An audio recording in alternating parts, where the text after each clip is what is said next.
Top quality और consistent performance के लिए सिर्फ सिल्वर पंप्स। टॉप क्वालिटी और कंसिस्टेंट परफॉर्मेंस के लिए सिर्फ सिल्वर पंप्स, नाम याद रखना।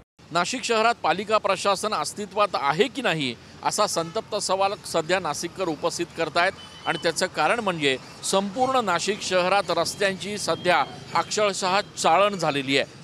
मी सध्या नाशिकच्या अंबड लिंक रोड परिसरात उभा आहे आणि या ठिकाणी जर रस्त्यांवर आपण बघितलं तर भले मोठे खड्डे जे आहेत ते या ठिकाणी पडलेले आहेत।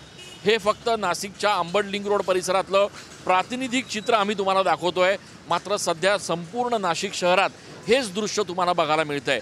प्रचंड मोठ्या प्रमाणात खड्डे पडलेत, त्यामुळे या खड्ड्यांमधनं जाताना अनेक नाशिककरांचा अपघात होतोय, अनेकांना आपला जीव गमवावा लागतोय। यामुळे आता प्रचंड मोठ्या प्रमाणात वाहतूक कोंडी देखील नाशिक शहरात वाढू लागलेली आहे। मात्र एकीकडे पालिका प्रशासनाचे अधिकारी हे खड्डे बुजवायला तयार नाही आहेत, तर दुसरीकडे वाहतूक कोंडी सोडवण्यासाठी पोलीस प्रशासनाचे अधिकारी देखील रस्त्यावर दिसत नाही आहेत। त्यामुळे एकीकडे शहरातल्या खड्ड्यांमधनं मार्ग काढत जायचा, दुसरीकडे वाहतूक कोंडीमध्ये तासनतास अडकायचं। यामुळे नाशिककर सध्या प्रचंड त्रासलेले आहेत। ज्या मुख्यमंत्र्यांनी काही वर्षांपूर्वी आपण नाशिक दत्तक घेऊ असं म्हटलं होतं, त्या मुख्यमंत्र्यांनीच आता नाशिककडे खऱ्या अर्थानं लक्ष देण्याची आवश्यकता असल्याची भावना नाशिककर बोलून दाखवत आहेत।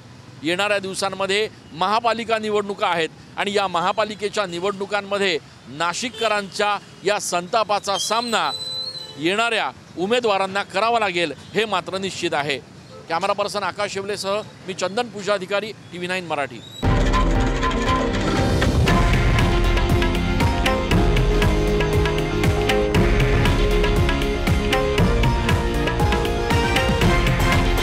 हे आहे देशातील नंबर 1 न्यूज नेटवर्क आणि आपण पाहत आहात TV9 मराठी, एकमेव।